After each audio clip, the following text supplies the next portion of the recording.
Becoming Wise is supported by the Fetzer Institute. I've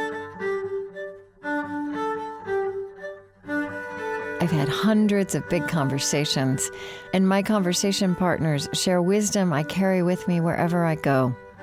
Ruby Sales is an elder of the civil rights movement. That movement's marches started in churches and ended in churches. Its leader was a preacher, and its spirituals and hymns became hymns of the nation.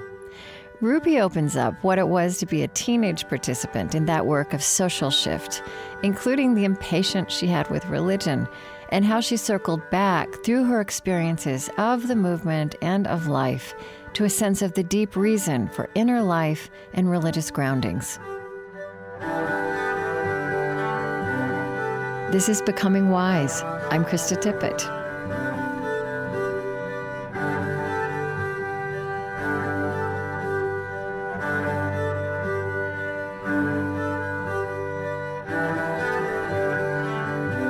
You know, one thing you've said, and you've likened yourself to the Black Lives Matter, a lot of the kids who are involved in that today, that you were not especially religious, right? That you had this grounding in church.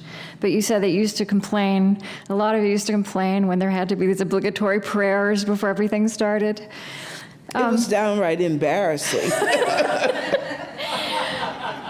I mean, you know, you couldn't go to a mass meeting without these people always praying. And it was like, my God, do we have to do this? But when I first went on my first demonstration, I was really kind of naive, unsophisticated, a peasant. Who had been bred on black folk religion and who really believed, I was a part of the Pepsi generation, who really believed that right was right and it would win out. So I went on my first demonstration, and I'm embarrassed to say this, but we were surrounded by horses and state troopers who wouldn't let us go to the bathroom. And I kept looking up at the sky, waiting for the Exodus story to happen immediately.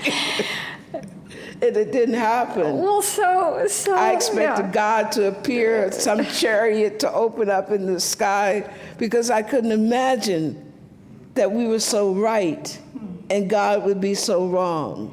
In my 17-year-old mind, I couldn't imagine that.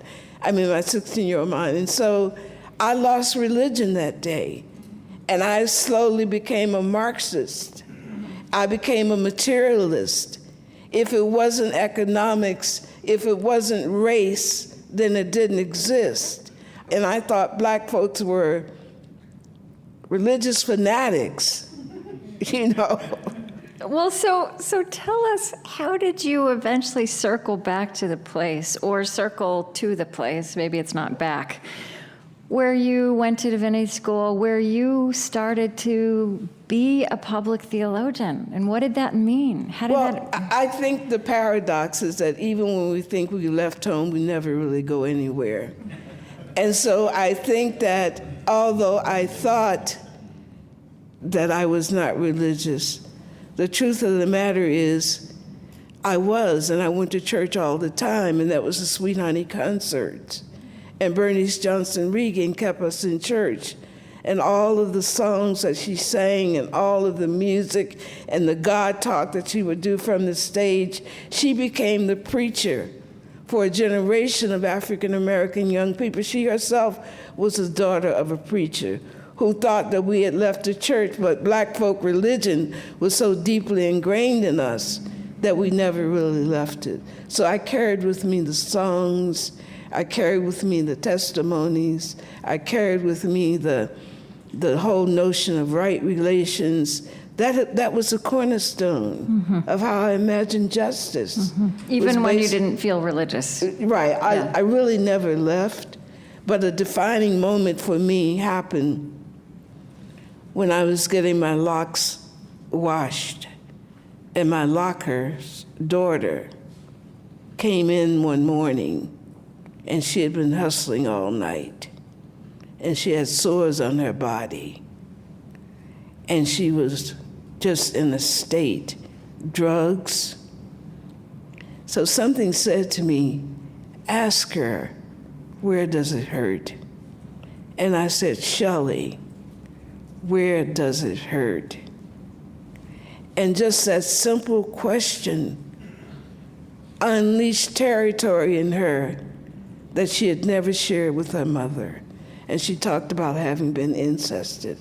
She talked about all of the things that had happened to her as a child. And she literally shared the source of her pain.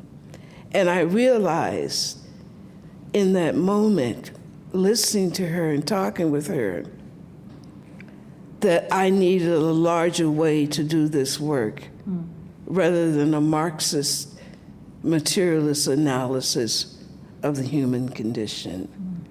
And also, I was riding down the road one day in Washington, D.C., after having been at a demonstration against the war in Iraq. And suddenly, out of nowhere, I started crying. And I realized that God had been with me even when I hadn't been with myself. And those moments made me really begin to seek, to go back, to really think deeply about Black folk religion, and to really want to develop in a very intentional way an inner life that had to do with how I lived in the world.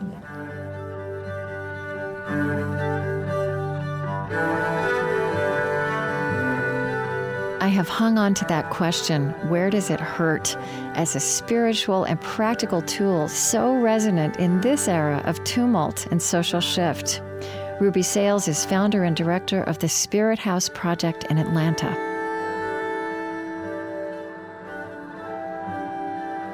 Becoming Wise is produced at On Being Studios, which is located on Dakota land. Our team is Marie Sambalay, Lily Percy, and Chris Heagle, and our theme music is provided and composed by Zoe Keating. This podcast is produced by On Being Studios in Minneapolis, Minnesota.